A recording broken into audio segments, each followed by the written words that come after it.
All right. All right, here we go. So we are podcast number 5 with Lesia from Broken Canvas. How's it going? Good, good. How are you guys doing? So good. We have so many questions. We do. We have This is we have so many questions. So Broken Canvas, Broken underscore Canvas is her Instagram account. And she was following us and we were following her. And she posted a picture and we just kind of went through her stuff and wood burning art. So my first question would be, how does one get into wood burning art? You have to be really angry. No. Okay, yeah. Like you like to set stuff on fire. That's Yeah. number one. So to be honest, I can't even be like how, but when I first started, like, I don't know how far back you guys went. It's okay to admit if you went super far back. I've been that person. Yeah. We scrolled a few times. But, but when I first started, I actually started by sketching, and Okay. I was so bad at it. Really? Yeah. Really? Because if that means, because I'm really bad at sketching, so if I can get to where you're at right now, then I may have a shot. Yeah. Yeah.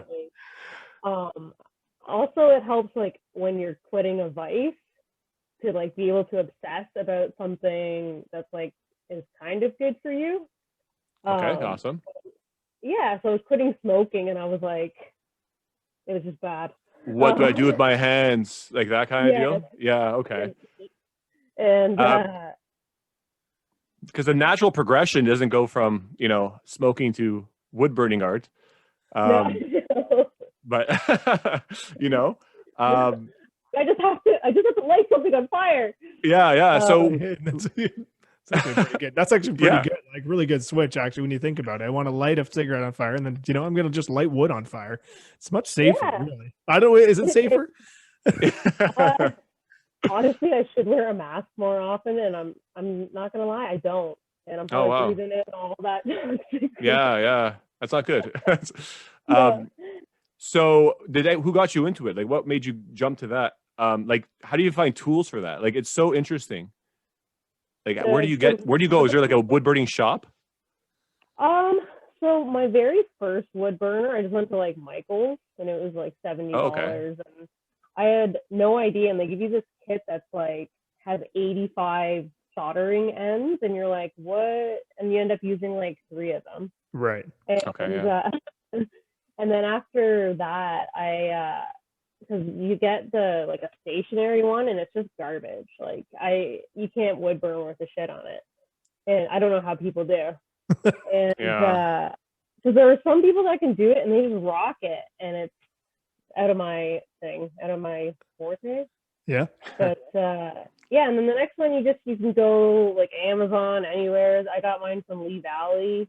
I think it's a Canadian company, and Mhm. it's just they have like way better warranties, and then you're supporting local too. So Yeah, we've got one of those in London, actually, at Lee Valley. I don't know. You're in Brantford area? yeah. Yeah. Is there a Lee Valley there? To be honest, I'm not you don't know? 100% sure. Okay. I'm from Yeah. Hamilton, so Oh, okay. Yeah. No. Yeah. No, I just wondered because I honestly thought that Lee Valley was just local, actually, in London. I didn't know if it branched out further. So that's just interesting. But yeah, and the it's kids funny. can use on a good day. Well, that's exactly. It's funny that you mentioned, though, with all the tools, because I'd say, like, with us with music, and especially doing the digital recording, you have a bunch of plugins that you can use. There's thousands upon thousands, but realistically, you only use 3 or 4. Like, it's just the way it goes. Like, you're like, I'm going to stick to these 4 and kind of work with them. And I may dabble into a couple others, but then I'm going to put them back. So it's really interesting, though, that it's kind of the same idea where you're given all these tools, but you really only stick to the ones, that you know. I want to know, where to get your inspiration from. Well, a lot of the work that I do is commissions for other people, so it's kind of easy to do whatever I'm asked to, obviously. But a lot of ideas that kind of, when they come to me, it's usually a mode that I'm going through, or kind of like a mood that I'm in. And I used to write a lot of short stories as a kid, and I just feel like when I'm burning something, it's kind of, it's, yeah, it's basically a narrative on how I'm kind of feeling that day. That sounds so like, No, it's like writing music, I really. hate that answer. I just No, it's a hate great that answer. It's a great answer. one. That's a truthful answer. Yeah. I think that's like, I mean, we were talking about it with writing music and writing lyrics. Like sometimes it just comes off of an idea, or, I mean, our EP is called The Stories of Others for a reason, because it was the stories of other people that we either heard about or knew about, and kind of writing about that. Right. But I think it's the same idea as like your inspiration comes forever from wherever it could be. Right. So that's interesting. Yeah. Cause I mean, as you can see beside me, I have the hip, the one, and I honestly, I mean, part of it because we're obviously a music podcast, but was this one commissioned? Because this one looks like an ornament, if I had to guess. So it wasn't commissioned. It was one. It took me till now to notice that was your background. Are you serious? That's your work, actually. That right is there. your work, right? Yeah, That is your yeah. work, correct? Yeah. I did that on, I think it was July 4th, because like it was such a beautiful day, and we were in the backyard, and of course everybody's in lockdown, and usually we have neighbors that play like such douchey music, like we're talking like no, like somehow he made Blackbird a techno song, and I'm like, what? How to ruin a good song right there. Right? And I'm like, but on this particular day, one of the neighbors was blasting the hip, and I actually went to the last hip concert that was at Ivor Wynn before right on. they tore it down. Yeah. So I was just kind of like, I need to do that hat, and then now it hangs in my husband's car. Oh, okay, that's why. Awesome. Yeah, because I wasn't That's sure if it was commissioned or so. I mean, for you, for musical influences, is the hip kind of one of them, or are you Canadian rock, or what's your kind of style for music? Anyways, if we're gonna go that route. Honestly, it depends on if I'm drinking, for one. Yeah.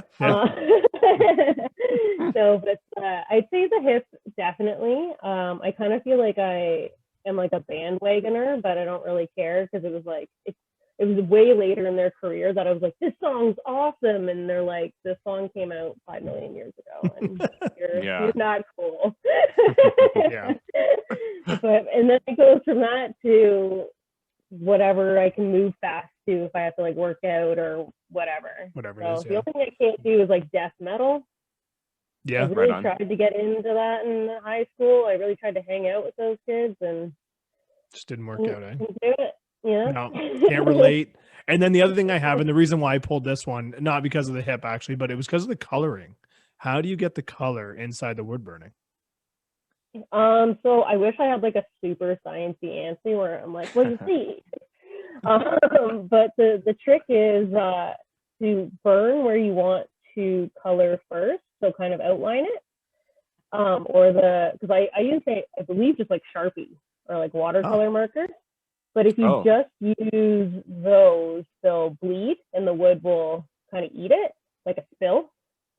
So if you kind of put lines around it, even soft lines where you want the colors to be, and then you kind of just blend it like a kid with paint, and it turns out really cool. It looks like, it just looks like it's burnt into the wood. Like somehow you've created a burning color. And when I first saw it, I mean, that was when I went to your website and Andrew was chatting with me. He's like, oh, I've got the wood burning, and I'm like, oh, okay, and I was like, wow, this is so cool. Like, how do you get color into wood like that?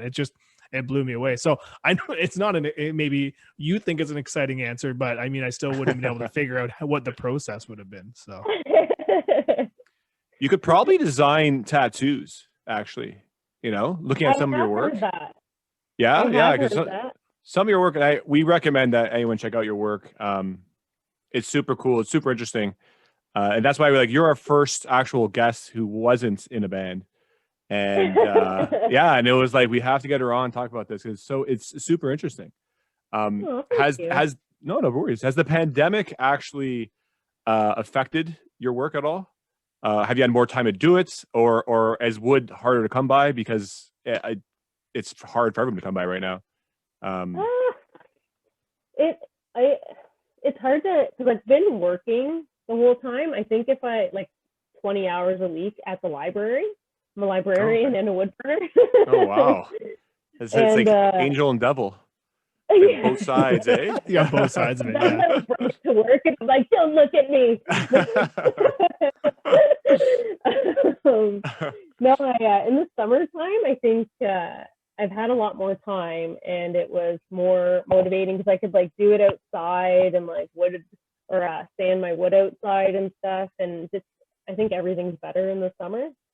Yeah. This second lockdown's been kind of weird for me. I don't feel as motivated, other than like if I've been more motivated to work on stuff that I want to, opposed Rather to than taking kind of a commissions. break from commissions. Yeah, because it's like I'll take any dog portrait any day because it's just like Yeah, man, some of hit me the every time. I shouldn't say some of the dog portraits. All of the dog portraits are unbelievable. And like Andrew said, if I know we're talking on a podcast and we can't see it, people are listening, but you like people need to seriously check it out. It's unbelievable in terms of the amount of detail that's in these.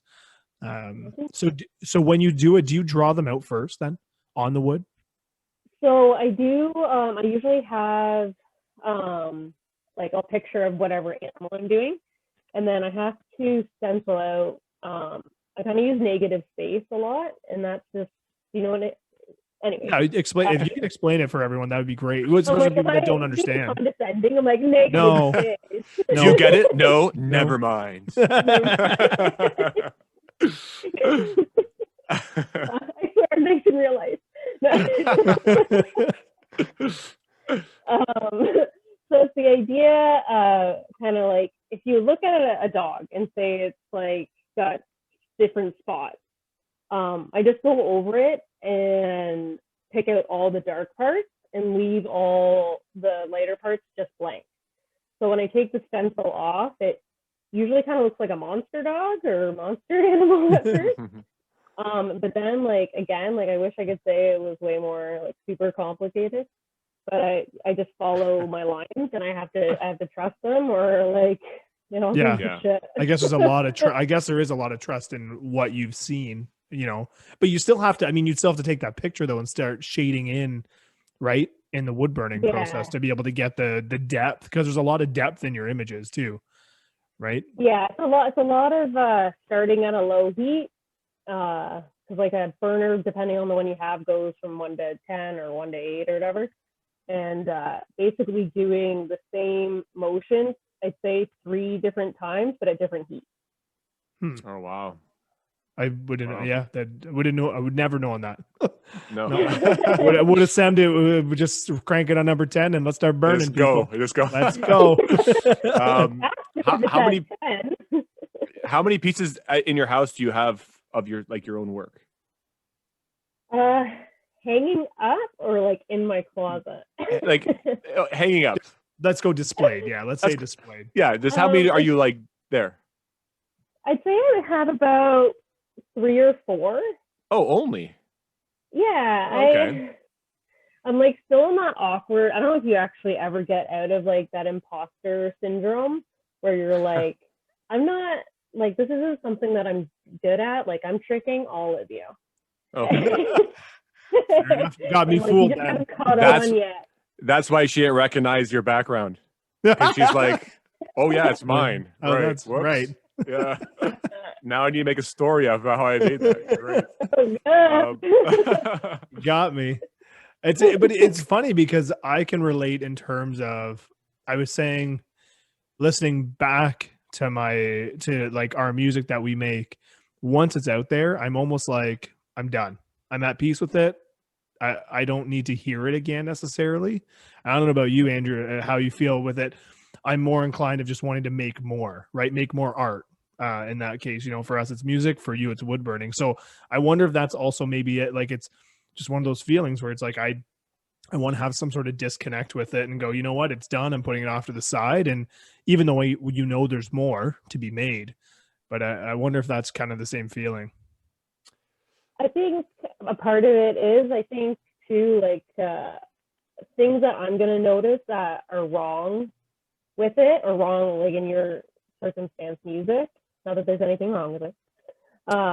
You're You're lying, gonna but be thank you. more, you're gonna be way more critical, and like I'm never gonna notice that you're like, oh, that was I hit the chord or what. I don't know Yeah, anything for about sure. music. No, but you're right on. It's exactly it. Yeah. Whereas And you're that's right how- because yeah, go ahead. Go on. Oh, that's how I am the opposite of Nate with when it comes to our music. I listen to it so often that like I literally, because once it's out there, like he's right. Once it's out there, you kind of just forget about it. But then once you start doing new stuff, and you're like, this sound is, we got that sound way better. Then I go back and I'm like, oh, I could have done this so much better. And it's kind of the same thing like you're saying, like you could see the flaws in it. Not that I'm looking for flaws, but like I just listen for just mixing and how it was done and how it could have been better and how it's too late now because it's already like out there. So I obsess that way. Like I'm obsessed about the sound, and when you say you can look at a thing in your house every day and go, I wish that was better. I wish I didn't screw this up. But someone else walks in, they're like, that's beautiful. And then your first reaction is gonna be like, oh, it's okay, I guess, right? And then like no one likes that response. They're like, oh, but yeah, no, I get it. Yeah, totally. And I know with any sort of artwork, I know a lot of people, including myself, when I've done something, regardless of what it is, I'll always point out, I don't know if you do this, but I point out the failure of that piece. Right? Almost right away. Just say, oh, that right there, yeah, that shouldn't have been done that way. And of course they turn around and go, I would have never known. Would have never No, known. exactly. I actually learned that kind of the hard way. Well, not the hard way, but like when I first started posting things on Instagram, I would always start my caption would be like, well, I fucked up her hair, but here we go. And it was like, it took somebody actually messaging me being like, you're really like self-deprecating. It's like, you should be a little bit prouder. And I was like, okay. Yeah, it's human nature though, because I think like what we try and do is let everyone know that we're aware there's a fuck up in it. So someone doesn't go, they think that's good. There's an obvious fuck up in it. But if you admit it first, then they'll be like, oh, okay, yeah, I noticed that. But like 99% of the time, they'll be like, oh, now I notice it. But I think that's what it is. It's like almost like an insecurity, I guess, where you kind of want, it's not perfect. This is why it's not perfect before someone even gets the chance to even appreciate it. I do it all the time too. Yeah. Like, I'm super vulnerable because I know this is shit. Okay. How's the market in Brantford? How are you received there? Like, because have you done this in Hamilton first and then moved to Brantford? No. Okay. I only started wood burning about a year and a half ago. But started probably sketching like 3 years ago. It's been pretty good. It was kind of like I started my account and like didn't sell anything for like 2 years. And then it was just kind of like a switch went off and it was just like boom, people were messaging me. And I don't know if it was because like people were bored, so they were able to see like the whatever I was putting on Facebook or Instagram, or they had more money, or I don't know. But ever since, it's kind of just like it's caught on. Do you do any marketing for it, like in any other way, or do you any trade shows or anything outside? I want to. Yeah. I mean, obviously we can't do them right now. Yeah. I was like, honestly, as this past summer, I was like, we're going to do festivals and like, we're going to be one of those weird hippie couples that always smell like hemp. Well, you can come to London. We usually have like the Folk Fest. I'm trying to think of like the other festivals that we always have the vendors here in London. Victoria Park. Yeah. Ribfest, Sunfest. Yeah. Sunfest is a big one. That's a huge one. Yeah, it's my favorite. Yeah. So you should actually do that. That'd be great because and not only will it be like original, but when we can do that stuff again, people will be there in droves, right? So that's a good time to like start going. You can sleep in the park; it'd be perfect. Like that's just like right? My art. Well, it's interesting though. It's interesting that, and you've pretty much essentially it's just been your website then, and Instagram and Facebook has been your pretty much it, right? Yeah, and like honestly, just like networking, and I don't even mean that in like a superficial way. I mean like I have during open times I go to a CrossFit gym here, Well, CrossFit gyms, like we're another whole other community, right? And so you have like, if you go to that CrossFit gym, you know, there's the Tom the chiropractor, and everybody goes to Tom the chiropractor, Right. and so on and so forth. So when I'm kind of in there, like building tables or doing kind of rusticy things, if however you want to describe it, and they're kind of like, oh, well, Lacey does that. So that's a huge networking opportunity in that way. And then their friends know their friends, and word of mouth, and yeah. Awesome. Do you use Twitter at all? I am told to use Twitter a lot, and I don't know how. It seems really exhausting. It is. It is. I'll exhausting. tell you that right now. It is absolutely. That's my job. That's why Nate does it, because That's why I it's do it. it's every day. You got to. It's like you're hustling with the world essentially, Yeah. and you know but it's a great networking tool. I would highly. It's funny. I would highly, honestly recommend it, because that was the one thing I asked Andrew. Go, oh, is Broken Canvas on, you know, Twitter? And just like, no, it's just Facebook and IG, and then, you know, your own website. And I was like, okay. And I was like, I honestly think you could really, you know, spread out a little bit, you know, to be honest. And that's one of the reasons how we have gotten. I mean, especially. Like we said, we've had love in the UK more than we've had in Canada, and even in the US, for our music. Yeah. Yeah. And it's weird because I found that Twitter, I didn't attach my personal profile whatsoever, because I wanted to keep my work essentially separate from this. And my personal Twitter account is more ideal for work. But it's amazing because everyone that is on Twitter, essentially that is following us, is really nobody that we know for the most part, which is kind of neat, because it's just people that are out there appreciating what we've done. And I could only see it, you know, helping you exponentially, but it may even help you connect with people, you know, in and around the area too. So Yeah. yeah. And you gotta you gotta actually tell us, because something I didn't tell you beforehand is, today we got picked up from a Scotland radio station, like a new one. It's called Back Roadie Radio, and so they picked up our music, and then picked up our podcast, which is like hilarious, because we started the podcast just to kind of get our name out there, and then we had some bands we met. All the bands, the two bands that were on the show as well, they met us on Twitter, and they've been like, you know, sharing our stuff, and really, really great guys. So through that, we've been picked up from a Scottish radio station, and it's gonna be so interesting is if someone ever contacts you from Scotland looking for some wood burning art, it's because of this thing. That's because of this. I wish that my face could be captured, because I'm like so stoked for you guys. Yeah, we'll see how far it goes. It's funny, like, but that's really what's happened for us, at least on Twitter, right? Has been that. And especially like what you said though, is you're able to go, or when we all were able to go like to a CrossFit gym or go somewhere where you can kind of network. It hasn't been the case right now whatsoever. Yeah. So for us, we kind of had to really think of a different way to connect with either bands or just other people in general. Like, you know, we can't play a gig and have people come to a show, so that's not going to work, you know? So we thought, you know, Twitter and Instagram and Facebook are all great, but then even this, you know, being able to talk to you as well about this is just totally, you know, different, but it's something that we wouldn't have been able to do otherwise. Right.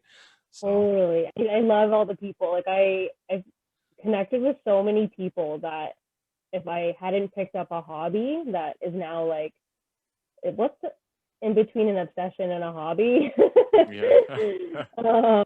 Like I wouldn't have met you guys. I would there's women that I meditate with over Zoom that are from just like Manitoba, Florida. That's crazy. And we just started meditating together. And but it's definitely cool. Does meditation actually, what does it do for you? Because I'm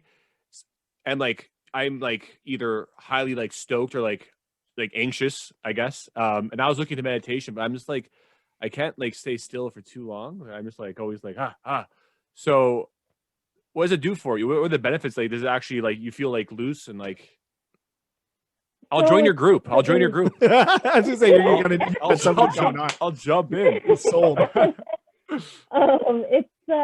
It is like for me, it helps relieve a lot of anxiety. It helps me sleep because I do have not so much anymore, but a lot of insomnia I used to have, or just like waking up a lot. It's totally normal when you're meditating to be like, I have thoughts that I have not put in the dryer. It's totally normal. My only thing that I could suggest if you wanted to like add movement is like just maybe adding some stretches or like some yoga. And then that way you're kind of concentrating on moving your body well, opposed to like breathing and being like, shit, I lost track of what this guy was saying again in this meditation. And then do you find that helps with your artwork as well? Is it any part of it, or is it separate? I think it helps in the sense where it kind of lets me like recalibrate. Because since I started doing wood burning and like not so much college partying anymore, because I was like, I'm 28 and I finished college like 7 years ago. And now I'm 32. So I'm like, I'm way more introverted than I ever thought possible. So if I don't get a chance to do my art and I'm forced to socialize, I get real cranky real quick. So the only other way I like kind of out of my toolbox of anxiety prevention is doing meditation for 10 minutes. Or that's even maybe just like sitting downstairs and like not maybe, well, maybe screaming into a pillow. Sometimes it's and sometimes that's the best thing. How long does I meant to ask you this earlier? How long, like for example, that hip one? How long did that take to do? Like what's the hours like from start to finish? This one, I think took me about, I want to say an hour and a half. Oh wow! But it's tiny. But it really depends because, like, for instance, like the dog or like a coat of arms or something like that, with a lot of line work. It's sorry, I saw the time and it totally. Yeah, there you go. Yeah, it's all good. It's all good. We're good. Happens all the time. Like the latest dog picture that I just posted probably took about 10 to 15 hours. Wow. Yeah. And you do that all like a tattoo. Wow. You don't do that all in one sitting though, right? Is that back and forth? No. Okay. No, I wasn't sure if it was something where like once you start, if you have that image, you just have to go, or do you can you break it up? Some days, like there'll be days where I would burn and I have my podcast on and I go through 4 hours and I'm like, oh, like I gotta eat something.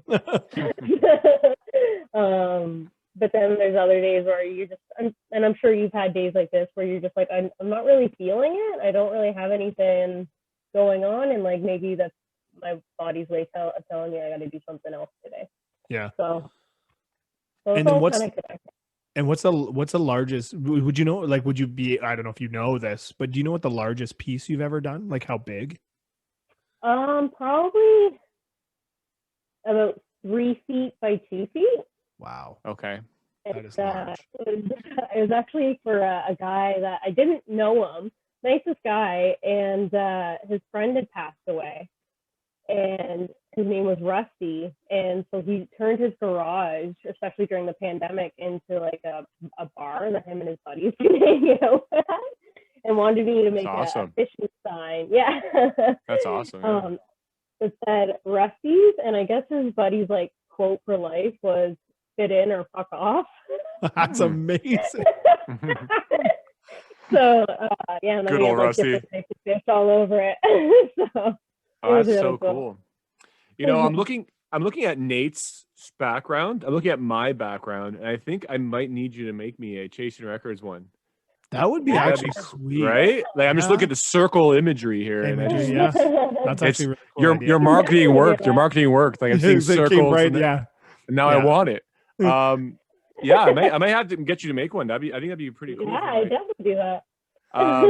Yeah, because I think it'd be cool on my wall, even like a little bit bigger. Just put on my wall. Yeah. I don't know. Yeah, I already have have a lot of stuff on my wall for our band already, but Yeah, I know. let's keep adding to it. Our Wow, number what's up? one fan is right there. Yeah, He's in the band. yeah, I am. I obsess. I Yeah. listen for mistakes. It's fun. That's awesome. But that's All right. really neat though. I mean, it makes sense though in terms of like your inspiration too, and like what other people obviously what other people want. So essentially you will do almost anything then in terms of what somebody wants then, I guess. I mean, I'm sure there's some things you're like, no, but for the most part, I mean, obviously as long as it's within the realm of possibility and whatnot, you're pretty open. Imagine somebody being like, I want to be me as a centaur. Exactly. Yeah. That was my next request. Next So request, yeah. Now I feel weird about it. But yeah. You wouldn't be the first. No. Oh, okay, yeah. Damn it. But, Can people order through your website? Is it possible to order? So the best way is they can ask for a quote via my website. Right now, the website I'm on for some reason won't allow me to do shipping. So if they connect with me over email, I'm able to set up the shipping in like a secure way that still makes everybody feel comfortable. Okay. I'm just so lazy with websites. I get so angry. Oh, and you want to say your website? I mean, you might as well promote it right now. Might as well segue right into that. Yeah, segue. Go for it. Sorry, I totally missed that segue. Yeah, you gotta keep up with that stuff. So you can come to my website at brokencanvas.org or find me on Facebook or Instagram at broken_canvas. Beautiful. Yeah. Beautiful. And you should go guys, anyone listening to this should check it out. It's really beautiful. It's really unique. I have 3 dogs and I might just need all your artwork in my house. Just everything. I was just gonna say I've got a Siberian Husky who I would imagine a lot of ones are because of somebody's like a passing of a dog or like a memory, right? It's probably a lot of the commissions that you get. Yeah, I was actually saying to my husband today, I was like, I kind of am starting to feel like the angel of death because like every thought, like not that it's about like I love commemorating it. No, for sure. Just like I feel like I'm like a middle step in the grief period. Yeah. Period. Yeah. Yeah. I wondered, like, I kind of wondered if that would also take maybe a bit of a mental toll, even on you, just as an individual, knowing that that's what you're doing all the time, but at the same time, maybe it's the other way is that you are helping in the grieving process as well, which is pretty impressive too. It makes me obsess a lot more about details because I'm like, no, like this matters. They stared at this dog during like best, worst, whatever. They stared at this and memorized the characteristics of their dog's face. So they're gonna know if I fuck it up. Yeah. And I won't even have to tell them. Yeah. I'm gonna have to caption it when I give it to them. Here, I'm so sorry for your loss. His left ear is completely fucked. I'm sorry. And you share the same qualities as a tattoo artist for that exact reason, right? So a tattoo artist, you're like my, this person died or this animal died, they'd be like, it had to be perfect, or it's going to be forever. Forever on you. Forever on you, yeah. So that's awesome. Way different than wood. Yeah, just a little bit, yeah. You can at least throw the wood away. You can't exactly chop the person's arm off and go, sorry, we'll get you a new one. Yeah. Before you leave, before we're done here, I guess I got to ask, what was the weirdest request you got for a project? I haven't gotten too many weird ones yet. Okay, good for you. Good for you. It's been a year and a half. Give it time. Yeah, I'm like waiting for that creepy time to come where it's just kind of like, no, I can't do a dick pic wood burn. Yeah. I don't want to have to explain why I can't do that. Yeah, that's a good point. Like, I have several pics to show you. You can pick the best one. Why? It's a Polaroid camera still. But nothing too weird. Good. That's good. That's good because the internet's a funny thing, and you've lucked out. Yeah. Yeah. So far, so far. I joke. So far, yeah. Hopefully, Yeah. this is not the The start of- segue, yeah. the segue of terrible requests. We apologize in advance. All Andrew's fault for that question. Yeah. How long will my dick pic one show up? Come on. Great. Well, thanks so much. That was awesome. Yeah. Thank you. Thank you so much. That was Yay. unbelievably fast. Yeah. That was 40 minutes right there. Boom. Yeah. Oh wow. Yeah. Yeah. Time flies. Yeah. Time flies when you're talking about dick pics at the end of a Yeah. podcast. Podcast and wood burning. Captured it perfectly. Oh, all right, guys. So again, check her broken underscore canvas, Instagram, Facebook. It's just broken canvas, right? Oh my god, I should know that. It is I just think broken. it's You know what? underscore stuff. Oh, really? Never mind. She knows her own stuff, and it's brokencanvas.org. Yes, But she the can't website. ship it right now because org is not a good thing. So, and you want to give your email for shipping? What's your email? Is it broken canvas? It's brokencanvasshop@gmail.com. There you go. That's and for you get shipping. you get your shipping quote there and get a great piece of art. All right. Well, thank you so much. All right. It was awesome. Thanks so Bye. much. All right. All right. Bye. All right.